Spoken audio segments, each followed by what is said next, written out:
देखा था कि हमारे पास जो भी प्रोजेक्ट है उसमें एक एक्टिविटी क्लास है, ये मेन एक्टिविटी, और उसी के अगेंस्ट में एक activity underscore main dot XML file है।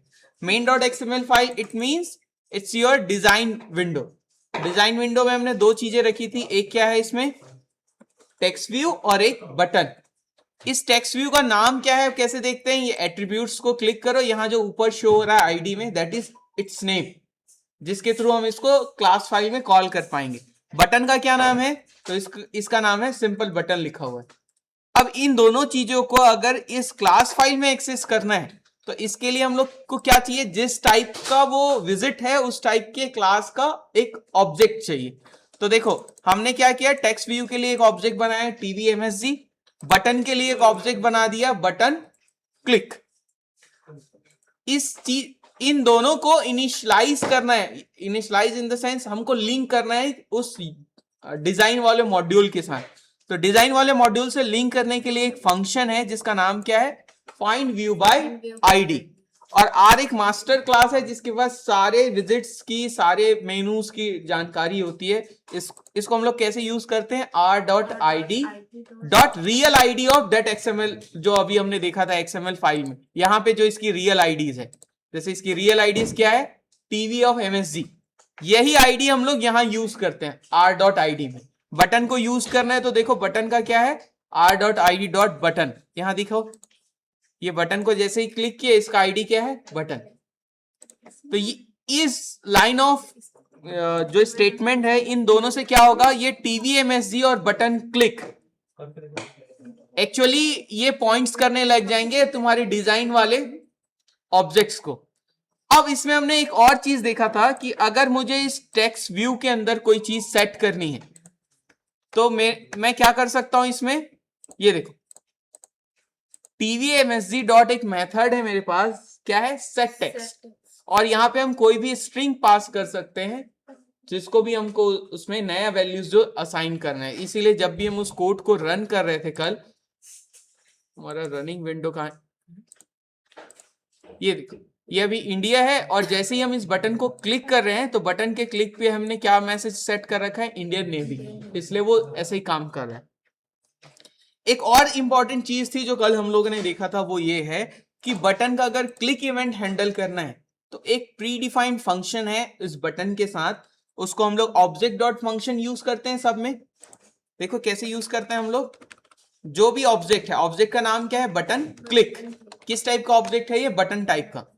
अब इसमें अगर लिसनर सेट करना है तो हम लोग डॉट लिखते हैं और क्या लिखते हैं, फंक्शन का नाम, फंक्शन का नाम है सेट ऑन क्लिक लिसनर। मैंने भले स्मॉल केसेस में लिखे हुए हैं बट रियल में कैमल केस में लिखा हुआ है, और कैसा है, स्मॉल से स्टार्ट हो रहा है, जब भी एक नया वर्ड आ रहा है तो वो वर्ड कैसा है, कैपिटलाइज है। तो जैसे ही हमने इसको क्लिक किया तो ये फंक्शन रेडी हो गया, ये फंक्शन बन गया।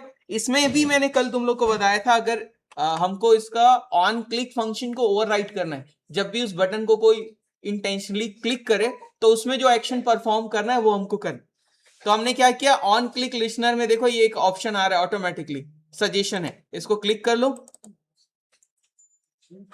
जैसे ही मैंने उसको क्लिक किया देखो ये सारा कोड खुद ब खुद एंड्रॉइड ने जनरेट करके दे दिया है। और इस लाइन ऑफ स्टेटमेंट में मुझे जो चाहिए, जैसे ये लाइन मुझे चाहिए कि मैं ये चाहता हूं यहाँ पे कि tvmsg में क्या हो जाए, सेट टेक्स्ट,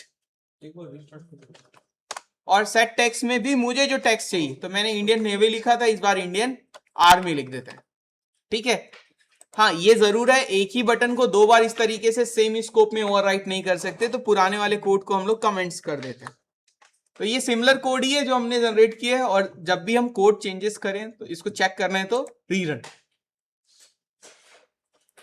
इस बार जब इस ऐप को हम क्लिक करेंगे तो हमको क्या मिलेगा, सेम बटन मिलेगा। जैसे उसको प्रेस करेंगे तो वहां पे जो मैसेज है टीवी ऑफ टेक्स्ट में वो ओवरराइट हो जाएगा इंडियन आर्मी से। It's clear. तो ये था कल तक जो हमने पढ़ा था, जस्ट एन ओवरव्यू। आज हमारा मेन ऑब्जेक्टिव क्या है कि हम यहाँ पे यूजर से कुछ इनपुट लेना चाह रहे हैं और उस इनपुट्स को इस टेक्स्ट व्यू में अपडेट करना चाह रहे हैं। तो इनपुट लेने के लिए जो ये पैलेट्स है हमारे पास, इसमें कुछ स्पेशल विजिट्स हैं, जैसे टेक्स्ट एक विजिट है, आई होप ये तुम लोग को दिख रहा हो, नहीं दिख रहा है तो मैं एक काम करता हूँ, जूम कर देता हूँ।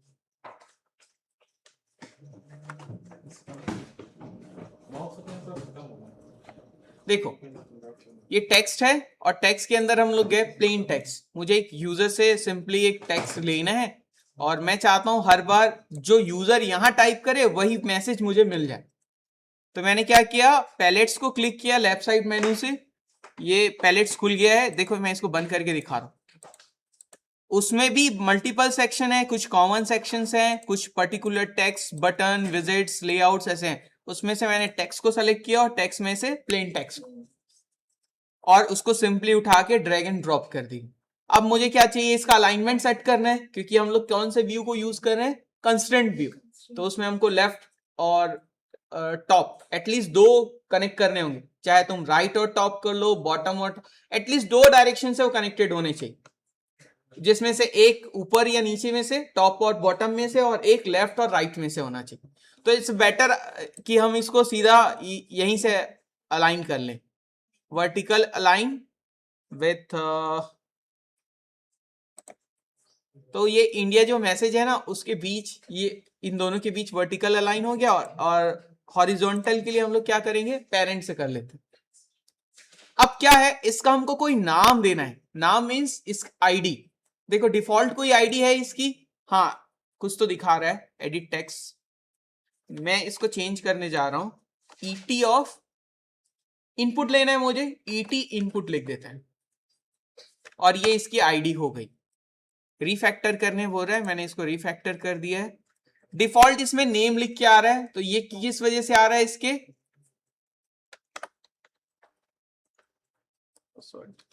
ये ध्यान रखना गलती से भी ये हट ना जाए। अभी मुझसे गलती ये हुई कि मैंने आईडी को ही हटा दिया, तो मैं फिर से इसको लिख रहा हूं ईटी ऑफ इनपुट।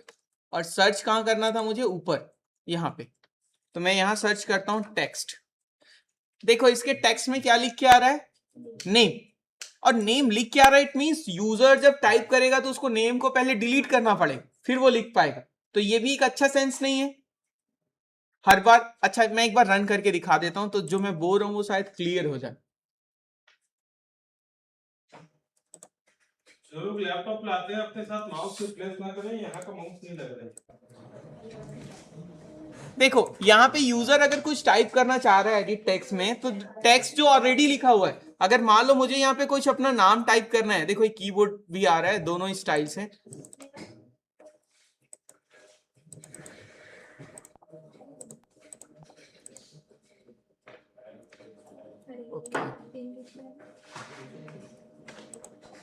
ये क्योंकि हम लोग एमुलेटर में, इसलिए ऐसा ऑप्शन आ रहा है। मैं सिंपली इसको डिलीट करूंगा जो लिखना है।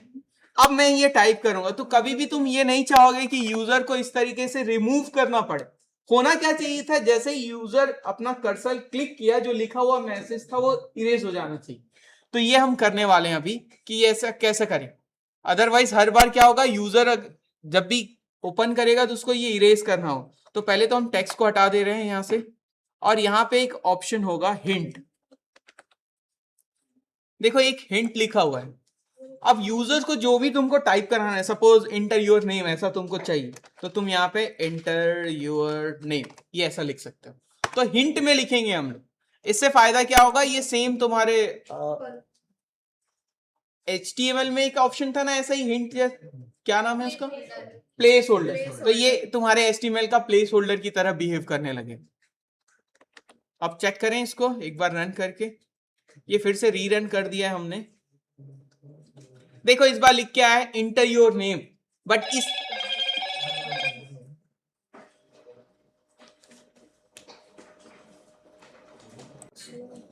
देखो इस बार अब जो टेक्स्ट एडिट टेक्स्ट है, इसमें जो लिखा हुआ है वो एज अ प्लेस होल्डर जैसे हिंट के फॉर्म में है। और जैसे ही यूजर इस पे कर्सर क्लिक करेगा तो उसको इरेज करने की जरूरत नहीं है, वो सिंपली जो नेम चाहे वो यहाँ पे टाइप कर सकता है। ठीक है, तो ये बेहतर वे है। तो तुम लोग ये नोट करके रखो कि हमको क्या यूज करना है, हिंट, जब भी तुम एडिट टेक्स्ट यूज करोगे। ठीक है, नेक्स्ट ये है, अब इस एडिट टेक्स्ट की वैल्यूज को मैं चाहता हूं ये जो फिक्स्ड है इंडिया, इस पे ये ओवरराइट हो जाए। It means TV off MSG पे ईटी ऑफ इनपुट का जो डेटा है वो ओवरराइट हो जाए। तो वो कैसे कर सकते हैं हम लोग? हम वापस से जाएंगे अपने जावा कोड वाली फाइल पे और यहाँ पे एक नया ऑब्जेक्ट क्रिएट करेंगे। कैसे क्रिएट करते हैं ऑब्जेक्ट? एडिट टेक्स्ट, और इसका कोई नाम देना होगा तो ईटी ऑफ इनपुट, ये हमने नाम दे दिया। और इसको लिंक करने के लिए एक लाइन ऑफ कोड लिखते हैं हम लोग, वो क्या है?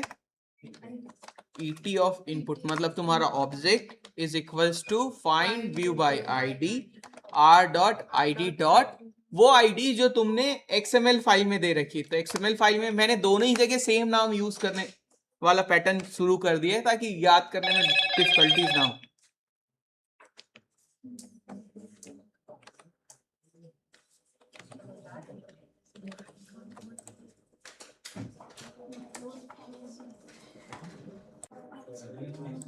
ठीक है, हम लोग कहाँ पे थे इसमें? हमने अभी लिंक कर लिया है इनपुट एडिट टेक्स्ट को ईटी इनपुट के नाम एक वेरिएबल्स में। हमारा इंटेंशन ये है कि जब भी कोई इस बटन को क्लिक करे, बटन क्लिक लिसनर के अंदर ऑन क्लिक करे, तो हम चाह रहे हैं जो अभी ये हार्ड कोडेड था कि हर बार इंडियन आर्मी ही शो करता, वो ऐसा ना हो के हम ये चाह रहे हैं उस इनपुट टेक्स्ट में जो यूजर इनपुट करे और इस बटन को प्रेस करे तो वो वैल्यू इसमें सेट हो जाए। तो इसके लिए हमको कुछ चाहिए, क्या क्या कोड लिखना होगा वो देखते हैं। सबसे पहले मुझे एक स्ट्रिंग वेरिएबल चाहिए।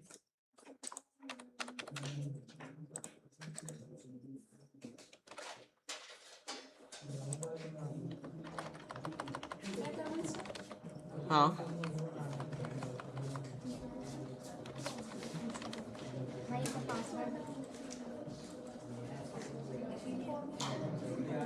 Is equals to ET input dot get text. देखो ईटी इनपुट क्या है? अच्छा, इसको कोई वेरिएबल में स्टोर कर लेते हैं। ईटी स्ट्रिंग, ठीक है। हमने वेरिएबल का नाम नहीं दिया था इसीलिए वो रेड कलर में शो हो रहा है। अब ये जो रिटर्न करता है गेट टेक्स्ट, ये ध्यान रखना, ET input dot get text जो है वो रिटर्न करता है sequence of characters. Sequence of character एक अलग टाइप का इंटरफेस है और उस वो इसलिए ऐसा दे रहा है क्योंकि हमको फॉर्मेटेड स्ट्रिंग मिल सकता है, मतलब बोल्ड इटैलिक वाला स्ट्रिंग भी मिल सकता है। हमारे केस में ऐसा कुछ नहीं, हमको तो सिर्फ उसके वैल्यू से मतलब है। तो इसीलिए हम लोग यहाँ पे जो मेथड यूज करने वाले हैं उसका नाम है टू स्ट्रिंग मेथड।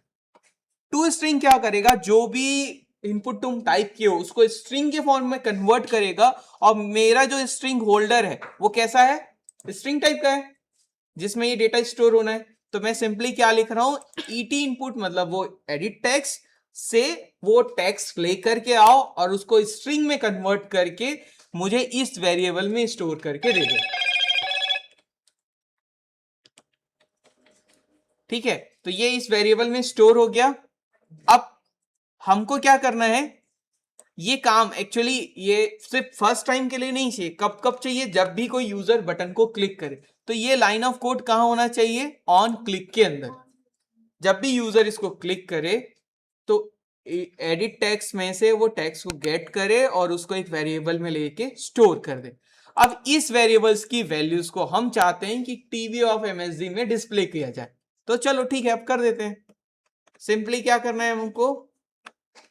सपोज हम यूजर से पूछ रहे थे उसका नाम, तो हम ये चाह रहे हैं कि उसको ऐसा लिख के आ जाए वेलकम और उसके बाद उसका नाम लिख के आ जाए। तो हम क्या लिखेंगे? वेलकम, और उसके बाद कॉन्केनेट कर सकते हैं ईटी स्ट्रिंग। तो ठीक है, ये क्या करेगा? उसका जो नाम है उसके साथ एक मैसेज देगा वेलकम। क्लियर है इतना? क्या क्या कोड किया इस बार हमने? सिंपली एक वेरिएबल बनाया एडिट टेक्स्ट टाइप का, उस वेरिएबल को लिंक किया जो हमारे एक्सएमएल फाइल है उससे, फाइंड व्यू बाय आईडी से, और बटन के क्लिक पे हम क्या कर रहे हैं? उससे गेट टेक्स्ट कर रहे हैं। गेट टेक्स्ट को कन्वर्ट किया स्ट्रिंग में, क्योंकि स्ट्रिंग ही सबसे इजीएस्ट वे है इस सब में डील करने की। तो वो स्ट्रिंग वेरिएबल में स्टोर हो गया और उसके बाद एक कस्टम मैसेजेस दे दिए। अब इस कोड को हम यहाँ पे रन करते हैं। तो रन करने के लिए हमारे पास यहाँ पे ये हमारा रनिंग डिवाइस है। ठीक है, यहाँ पे अब हम जो भी नाम टाइप करेंगे, उसने पूछा अपना नाम टाइप करो, तो सपोज हम लिख दिए CSE, और जैसे ही हम इस बटन को क्लिक करेंगे तो क्या होगा, वेलकम CSE लिख के आए। तो यही हमारा पहला टास्क, ठीक है।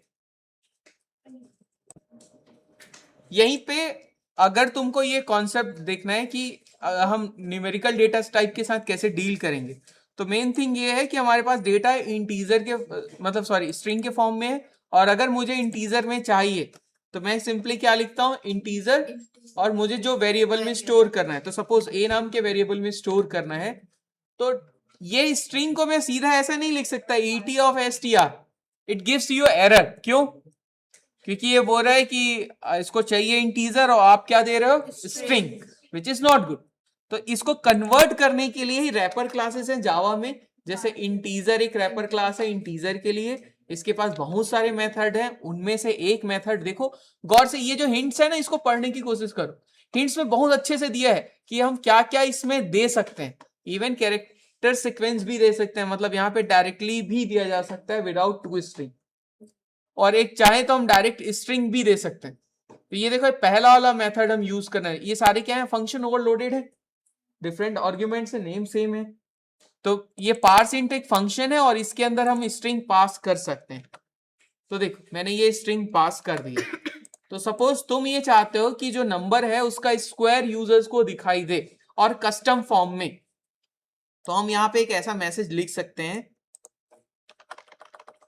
कैसे लिख सकते हैं, स्क्वायर ऑफ जो नंबर है उस नंबर का नाम क्या है A, प्लस स्ट्रिंग को कॉन्करेट करने के लिए प्लस यूज होता है, फिर मुझे लिखना है कस्टम मैसेज में इज, फिर से प्लस लिख दिया मैंने, अब मैं लिखना चाहता हूं A का स्क्वायर, तो 2 इंटू A। देखो ऐसे भी लिखा जा सकता है ना, ये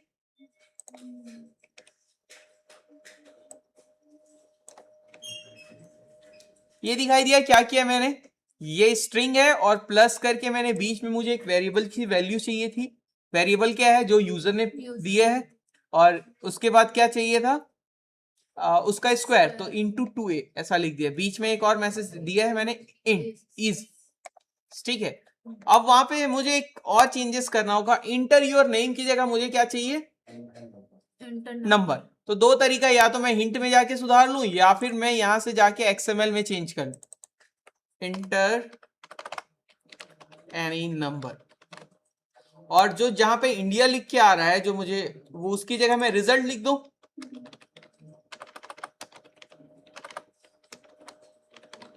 ये रिजल्ट। तो क्या होगा, इस बार अब कोड को अगर हम रन करते हैं,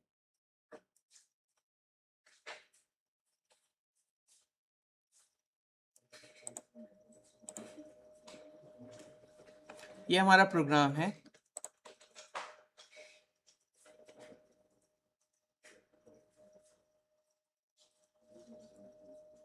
एंटर एनी नंबर लिख के आ रहा है और रिजल्ट है। सपोज अगर हमने कोई नंबर टाइप किया 5 और बटन को क्लिक किया, तो क्या आएगा, स्क्वायर ऑफ 5 इज 10। हाँ यहाँ पे स्पेस छूटा हुआ है, तो हमारे लिए बेहतर ऑप्शन है इसके आगे और पीछे एक एक स्पेस दे दिया जाए, ठीक है। स्क्वायर ऑफ क्या हो गया, ओके सॉरी, ये डबल हो गया, स्क्वायर करना है तो SQRT फंक्शन यूज कर सकते हैं, तो इसको डबल लिख दो, स्क्वायर रूट बोलते हैं ना उसको, ये तो स्क्वायर ही कहलाएगा ना, 5 का स्क्वायर क्या होगा, अच्छा 25 होगा, ओके ओके ओके सॉरी, कोई बात नहीं। तो तुम लोग मेथड तो समझ ही गए, स्क्वायर निकालना है तो हमको क्या लिखना पड़ेगा, A का स्क्वायर मतलब A इंटू A, और यहाँ पे एक छोटा सा चेंजेस करना था, दोनों साइड स्पेस देके, ठीक है। तो वो लॉजिक से जो तुमको जैसा निकालना है वैसा लिख सकते हो। तो इस बार फिर से रन करते हैं कोड को,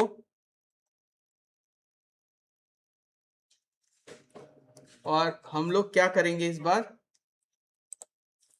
5, और इस बार क्लिक करेंगे तो स्क्वायर ऑफ 5 इज 25, और ये डिपेंड करता है तुम्हारे इंटीजर की कितनी लेंथ है, कितने नंबर्स तक का स्क्वायर निकाला जा सकता है। जैसे ये देखो तो यहाँ का इंटीजर बड़ा है, 4 बाइट का है, तो लंबे नंबर्स को भी होल्ड करके रख सकता है। तो बड़े से नंबर का हम लोग स्क्वायर निकाल पा रहे हैं। सी में कितना था, वो 2 बाइट का ही था, तो 32762 तक के ही नंबर्स का निकाल सकते थे। ठीक है, तो ये क्लियर हो गया क्या किया हमने, डेटा टाइप कैसे कन्वर्ट किया। द मेन ऑब्जेक्टिव यही था कि तुमको ये मेथड्स याद दिलाने थे, मुझे रिकॉल करना था कि रैपर क्लास है, उसमें एक मेथड है पार्स इंट, जिसके थ्रू तुम किसी भी स्ट्रिंग को इंट में कन्वर्ट कर सकते हो। और ये तो था सिंपली कॉन्केनेट करना। तो एक स्ट्रिंग को दूसरे स्ट्रिंग से कॉन्केनेट करने के लिए क्या यूज करते हैं, प्लस।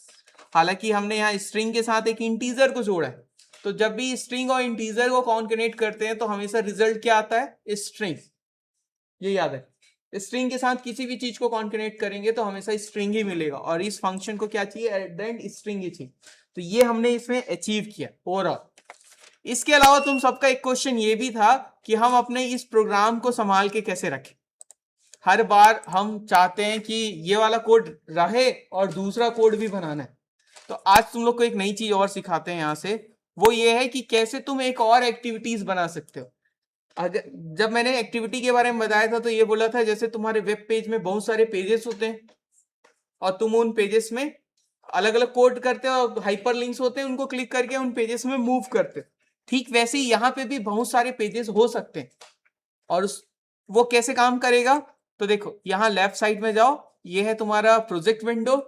उसमें भी ऐप के अंदर तुम्हारे पैकेज, जो भी तुमने पैकेज दे रखा है, मेरा पैकेज का नेम क्या है, in.ac.polygon। इस प्रोजेक्ट का नाम है माई एप्लीकेशन। उसमें एक ही एक्टिविटी अभी है, उसका नाम है मेन एक्टिविटी। अब हम लोग आज इसमें एक नया स्क्रीन बनाने जा रहे हैं, एक नई एक्टिविटी, क्योंकि तुम चाह रहे हो पुरानी वाले फाइल को सेव करके रखा जाए। तो हम क्या करेंगे, यहीं पे एक राइट क्लिक करेंगे, फिर से न्यू में जाएंगे, न्यू के बाद एक्टिविटी में जाएंगे और यहां से क्या सेलेक्ट करेंगे, एम्प्टी व्यू एक्टिविटी। सपोज तुम चाहते हो एक फैक्टोरियल का प्रोग्राम बनाना चाहते हो फिर से, और वो वाला प्रोग्राम जो हमने वेलकम वाला रखा था वो रहे, या अभी वाला एडिट टेक्स्ट तुम अलग बनाना चाहते हो, तो तुम क्या करोगे, इस ऑप्शन को नोट करके रख लेना।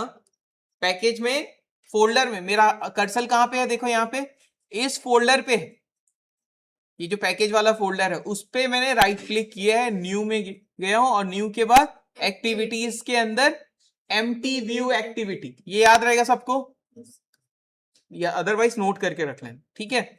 अब जैसे ही मैं इसको क्लिक करूंगा ये मुझसे पूछेगा अपनी एक्टिविटी का नाम बताओ। तो मुझे अपना एक्टिविटी का नाम बताना है, क्या बनाना चाह रहा हूं। देखो डिफॉल्ट ये जो भी एक्टिविटी बनाता है उसका नाम देता है मेन एक्टिविटी। तो इस बार मेन एक्टिविटी पहले से था तो उसने 2 नाम दे दिया। तीसरा बनाऊंगा तो मेन एक्टिविटी 3 दे दे। तो इट्स बेटर कि हम अपने लिए खुद का कुछ बना ले। सपोज अगर मैं लॉगिन एक्टिविटी बनाना चाहता हूं तो मैं क्या लिखूंगा, लॉगिन। बस ये ध्यान रखना, पहला जो लेटर है इट शुड बी कैपिटल। यहाँ पे एक और ऑप्शन है, जनरेट लेआउट फाइल। हाँ मुझे चाहिए इसके लिए, डिजाइन के लिए। अब ये लिखा हुआ है लॉन्चर एक्टिविटी, अगर मैं इसको टिक कर देता हूं तो ये डिफॉल्ट लॉन्चर एक्टिविटी हो जाएगा। मगर ये कब के सेंस में सही था, अगर ये फ्रेश प्रोजेक्ट होता विथ नो एक्टिविटी और ये पहला एक्टिविटी होता जिसको मैं क्रिएट करने जा रहा हूं। मगर ऐसा नहीं है, मेरे पास तो ऑलरेडी एक एक्टिविटी है जो लॉन्चर एक्टिविटी है। कौन सा, मेन एक्टिविटी। तो अभी हम लोग क्या करेंगे, इसको टिक नहीं करेंगे। सोर्स कोड हमारा जावा ही होना चाहिए क्योंकि हम जावा में कोड कर रहे हैं।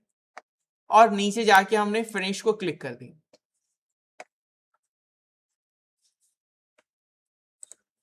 देखो इससे क्या होगा, यहां पे वो एक नया एक्टिविटी इंपोर्ट करने जा रहा है लॉगिन एक्टिविटी के नाम से।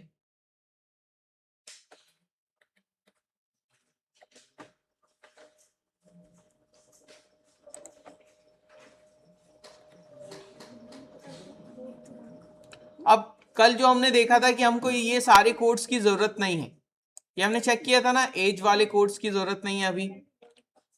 तो हम क्या करें, इस एज वाले लाइन को डिलीट कर दिए, ये पूरे सेक्शन की जरूरत नहीं है, इसको भी डिलीट कर। हमारे लिए सिर्फ ये 3 लाइन ही सफिशिएंट। उसमें भी हमने देखो, अब ये सारे जो एक्स्ट्रा जो ग्रे दिख रहे हैं उन सारे इंपोर्ट वाले स्टेटमेंट्स को रिमूव कर दे। हम ये चाह रहे थे ये किस टाइप का होना चाहिए, सिर्फ और सिर्फ एक्टिविटी टाइप का। तो हम इसको एक्टिविटी बना देते हैं, और जैसे इसको एक्टिविटी बनाए तो ये इंपोर्ट करने का ऑप्शन दे रहा है, इंपोर्ट क्लिक कर लिए। तो ये हमारा एक्चुअल फ्रेश एप्लीकेशन जैसा हमको चाहिए। देखो इंस्टेंट ये क्रिएट भी हो गया। इसका लेआउट फाइल कहाँ मिलेगा? तो यहाँ देखो ये लेआउट फोल्डर में, रिसोर्स के अंदर लेआउट फोल्डर में एक नया XML फाइल तुमको दिखाई दे रहा है जिसका नाम क्या है? Activity underscore login. क्लियर है ये सबको? कैसे किया हमने? इस पैकेज में, पैकेज वाले में, जावा वाला जो पैकेज ऑप्शन है वहां पे राइट क्लिक किए, न्यू में गए, एक्टिविटीज में गए और यहां से एम्प्टी व्यू एक्टिविटी सेलेक्ट किया, उसको एक नाम दिया और क्रिएट किया। इसके साथ दो फाइल बनी। हमेशा हर एक्टिविटी के साथ दो फाइल मिलेगी अगर तुमने लेआउट वाले को टिक करके रखा हुआ है। एक क्या बनेगा उसकी? जावा फाइल, और दूसरी बनेगी XML। जावा फाइल में नेम जो हो कैपिटल में स्टार्ट होगा और उसके पीछे एक्टिविटीज लिखा हुआ है, और इसी के रिवर्स ऑर्डर में तुमको यहाँ पे मिलेगा लेआउट्स। उसमें कैसा लिखा हुआ है? एक्टिविटी अंडरस्कोर, वो जो नाम तुमने पहले दिया है वो। इसमें सारे नाम स्मॉल में होंगे, ये स्टार्ट विद कैपिटल लेटर, और उसके बाद जब भी कोई नया वर्ड आएगा तो वो first letter should be capital. Clear है? ये स्टैंडर्ड फॉर्म है। दिक्कत ये है, अभी भी मैं इस प्रोग्राम को रन करूंगा तो कौन सा प्रोग्राम रन होने वाला है? Login activity. तो एक कॉपी में और इंपॉर्टेंट चीज है जो तुम लोग को आज नोट करनी है, वो ये है कि मैनिफेस्ट फाइल। देखो हम अभी तक 3 फोल्डर्स को ही देखे थे। पहला क्या था? ऐप के अंदर कॉटलिन प्लस जावा फोल्डर, उसके अंदर पैकेज और वहां पे हमारी एक्टिविटी क्लासेस। दूसरा क्या था? ऐप के अंदर रिसोर्स, उसके अंदर लेआउट और ये 2 फाइल। अब हम तीसरा फोल्डर देखने जा रहे हैं ऐप के अंदर, उसका नाम क्या है? मैनिफेस्ट। मैनिफेस्ट, इसके अंदर देखो एक फाइल बनी हुई है एंड्रॉइड manifest.xml। ये बहुत इंपॉर्टेंट फाइल है, one kind of master file जो बोलना चाहिए वो ये। तो इसका लोकेशन याद रखो, क्या है? ऐप मैनिफेस्ट फोल्डर, और उसके अंदर जो फाइल का नाम है वो क्या है? Android manifest.xml। तो इस फाइल को जैसे ही तुम डबल क्लिक करोगे, मैं थोड़ा सा जूम आउट जूम इन कर रहा हूं, ये देखो इस फोल्डर में सारी चीजें मतलब इस XML फाइल में लिखी हुई। क्या क्या लिखा हुआ है अभी के लिए? बस ये देखो, तुम्हारा आइकॉन यही डिसाइड करता है कौन सा आइकॉन होना चाहिए। तुम्हारे एप्लीकेशन का नाम, जिस नाम से ये ऐप में इंस्टॉल होता है, उसका नाम यहाँ पे दिख रहा है, क्या नाम से आना है। कल को अगर हम बदलना है तो बदल सकते हैं। ये सब के बारे में हम धीरे धीरे करके पढ़ेंगे। यहीं पे तुम्हारे इस पूरे ऐप के अंदर कितनी स्क्रीन्स हैं और कौन कौन सी हैं वो, उसका पूरा डिटेल यहाँ पे। इसमें से ये लाइन ऑफ कोड तुमको जरूर नोट करना चाहिए। इतना क्या है इसमें? देखो ये हमारी एक्टिविटी का नाम बता रहा है, मेन एक्टिविटी। फिर उसमें क्या लिखा हुआ है? एक्सपोर्ट इक्वल्स टू ट्रू लिखा हुआ है। और उसके बाद ये जो इतना अंदर में जो लाइन लिखा हुआ है, क्या लिखा है? Intent filter. उसके बाद लिखा है action android name is equals to intent action main, और कैटेगरी में भी इसमें लॉन्चर लिख के रखा है। जिसके पास भी ये इंटेंट फिल्टर का कोड होगा, जिस भी एक्टिविटी के पास, वही तुम्हारी डिफॉल्ट एक्टिविटी होगी। तुम कोई भी ऐप यूज कर रहे हो, अगर उसका वो पहले वो थोड़ी देर के लिए स्प्लैश स्क्रीन जो आता है, जिसमें थोड़ी देर के लिए वो आइकॉन्स आते हैं, फिर उसके बाद वो ऐप खुलता है, तो इसका मतलब है वो स्प्लैश स्क्रीन जो है वो डिफॉल्ट एक्टिविटी है और उसी में ही ये इंटेंट फिल्टर का कोड होगा। जिस भी एक्टिविटी को तुम डिफॉल्ट एक्टिविटी बनाना चाहते हो, उसके लिए मतलब जो डिफॉल्ट रन हो, उसके लिए ये इंटेंट फिल्टर का कोड होगा और एक्सपोर्ट इक्वल्स टू क्या होगा? ट्रू। क्लियर है? तो ये लाइन ऑफ कोड तुम्हारे एग्जाम में भी पूछे जाते हैं। मैनिफेस्ट फाइल के बारे में एक अलग से डिटेल होगा, तो वहां के लिए तुमको याद रखना है कि ये इसका रूट याद रखना, मैनिफेस्ट है और यहाँ पे एप्लीकेशन है। एप्लीकेशन के अंदर ही एक्टिविटीज है और एप्लीकेशन क्लोज हुआ है यहाँ। ये देखो एप्लीकेशन क्लोज हुआ, सेम HTML का स्ट्रक्चर है, वही हेडर्स हैं, जैसे HTML के अंदर बॉडी है, वैसे ही है मैनिफेस्ट के अंदर एप्लीकेशन है, एप्लीकेशन के अंदर डिफरेंट एक्टिविटीज हैं। जैसे देखो ये अभी हमने एक रिसेंट एक्टिविटी बनाई है, किस नाम से बनाई है? Login activity. इसके अंदर कोई इंटेंट फिल्टर दिख रहा है तुमको? नहीं, और ये सीधा क्लोज है। इसका मतलब है ये डायरेक्ट लोड नहीं होने वाला है। अब तुम्हारी ऐसी इंटेंशन है कि तुम चाहते हो लॉगिन एक्टिविटी ही रन होना चाहिए, तो सबसे अच्छा काम क्या है? क्यों ना इसको लॉगिन कर दिया जाए। मेन को लॉगिन कर देते हैं, लॉगिन को मेन कर देते हैं। जिस भी एक्टिविटी को तुमको डिफॉल्ट बनाना है उसके अंदर ये सारा कोड लिखना है। अब मैं थोड़ा सा काम चोर टाइप का काम कर रहा हूं, मगर ठीक है, इससे क्या फर्क पड़ना है? तुम होना क्या चाहिए था, मैं उसको पहले एक्सपोर्ट इक्वल्स टू ट्रू करता, फिर उसके अंदर जाके इंटेंट फिल्टर का वो पूरा कोड लिखता, इससे बेटर कि हम सीधा उसका नाम ही बदल दें। तो क्लियर है ये क्या किया मैंने अभी? मेन एक्टिविटी अब एक्सपोर्ट नहीं हो रहा है डिफॉल्ट। डिफॉल्ट कौन सी एक्टिविटी एक्सपोर्ट होगी अब? लॉगिन एक्टिविटी, यही अब डिफॉल्ट एक्टिविटी। अब ये है कि लॉगिन एक्टिविटी के पास फिलहाल अभी कोई कोड नहीं है, ये ब्लैंक है। ये रन भी हो जाएगा तो तुमको पता ही नहीं चलेगा कि ये रन हो गया। तो इसलिए मैं क्या कर रहा हूं, यहाँ पे एक छोटा सा बटन डाल दे रहा हूं और इसको अलाइन कर देते हैं यहीं से, ये align with horizontal parents and vertical parents. तो अभी मेरे पास क्या है, इस पूरे एप्लीकेशन के पास दो एक्टिविटी है। डिफॉल्ट रन कौन सा होने वाला है? ये। इवन मेरा कर्सर अगर यहाँ पे भी है, ये डिजाइन व्यू में भी है, तो ये तो तुमको समझ में आ गया होगा कि इससे कोई फर्क नहीं पड़ता यूजर्स क्या ओपन करके रखा होगा। रन तो वही होगा जो मैनिफेस्ट फाइल में जिसके बारे में लॉन्चर लिखा हो। तो चलो रन करके देखें।